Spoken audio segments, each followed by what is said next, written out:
Sharqi Turkistonga ko'chib kelgan oqmin Xitoylarning sonining eshishi bilan birga, Xitoyning Uyg'urlarni Xitoy erlariga majburiyatli qilg'usi siyosati texmi qattiq ijro qilinmoqda. Eng yangi uchurlarga asoslanganda, navbatda Qashqarda to'ylarda nikoh o'qitishning cheklanganligi ilgari surilgan. Erkin Asiya radiosi bu uchurlarni dalillash uchun Qashqar viloyatlik xalq ishlari idorasi bilan aloqalashgan. Telefonni olgan xodimlar dastlabda diniy ishlar idorasi qatorliq organlarni izlash kerakligini aytgan bo'lsa-mu, lekin Qashqarda diniy qoidalar bo'yicha nikoh o'qitishga ruxsat qilinmaydiganligini, o'ylanish rasmiyatining to'y xati ilish bilan tamomlanadiganligini aytgan.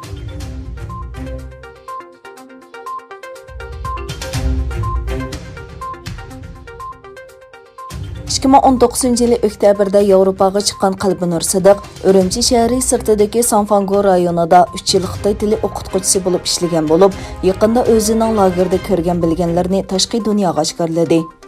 U bayonlarda lagerlardagi doimliq o'lim yetim hodisasi, jismoniy qiyinchilik, ocharchilik, turmush sharoitining inson tasvir qilg'usiz darajadagi nacharligi qatorliqlarni jonliq tasvirlab bergan.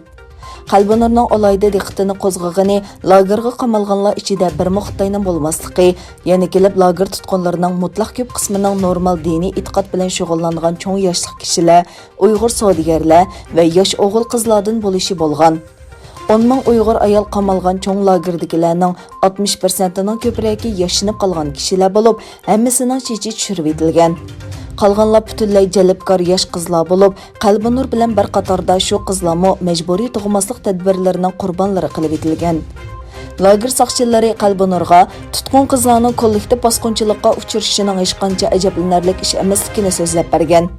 Qalbinur lagerda yetib chiqqanlardan o'lib ketganlarni, oqsoq cho'loq bo'lib qolganlarni, shuningdek butunlay saron bo'lib ketganlarni yuzlab ko'rgan.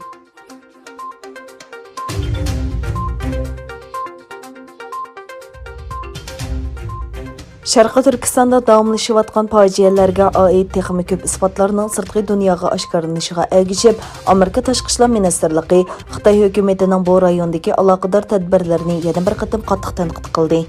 Tashqi ishlar ministrligi bayonotchisi Morgan Ortagus xonim Fox xabarlarining bu haqdagi ziyoratini qabul qilganda, Xitoy hukumatining bu rayondagi doktorxonalarda Uyg'urlarni nishon qilgan majburiy bola tushirish va homildorlikdan saqlanish qilmishlariga qarata biz bu vahshiylikning oqibatidan intayin andisha qilamiz dedi. Xitoy hukumati hozirgacha bu masaladagi barliq tanqidlarni rad qilib, xalqaro dokladlarni va Adrian Zinis qatorliq mutaxassislarning fikrini rad qilishga urinib keldi. Amerika Tashqi ishlar ministrligining bu masalaga bergan va'dasini qayta ta'kidlab, vaziyatni yaqindan kuzatadiganligini bildirishi xalqaro jamiyatning bu masalaga bo'lgan diqqatini oshirdi.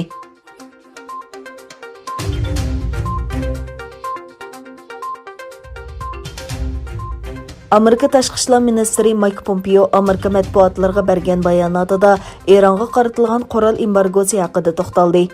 Minister Pompeo agar Eronga yurgizilgan jazoga amal qilmasa, Rossiya va Xitoyga qarshi barliq ishlarni qiladiganligini bayon qildi.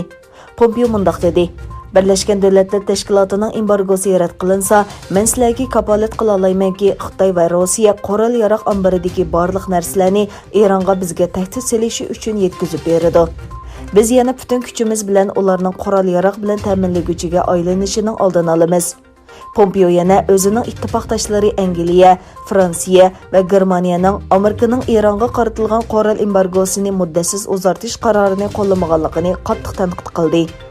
Yevropaning qurol embargosini muddatsiz uzartishni qo'llamaydiganligini tushunishga bo'lmaydiganligini bayon qilgan Pompeo mundaq dedi: Meningcha Birlashgan Davlatlar Tashkilotidagi bu muhim masalada Rossiya va Xitoyni qo'llashi dunyo uchun haqiqatan xatarlik.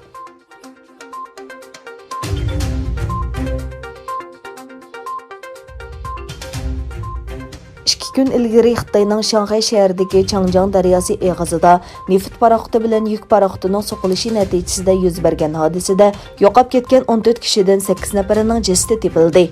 Payshanba kuni Xitoyning Shanxay shahridagi Changjiang daryosi eg'izida 3000 tonna benzin qo'chilangan may paraxoti bilan bir yuk paraxoti so'qilib, may paraxotiga o't ketgan. Yuk paraxoti so'qilib uzun o'tmayla cho'kib ketgan. Voqea yuz bergandan keyin 3 odam qutqizib olingan bo'lib, 14 kishi yo'qolib ketgan. Doirlar 22 avgustgacha yo'qolib ketgan 14 kishidan 8 nafarining jasadini topganligini, yana 6 kishining izlariga yo'qligini bildirdi.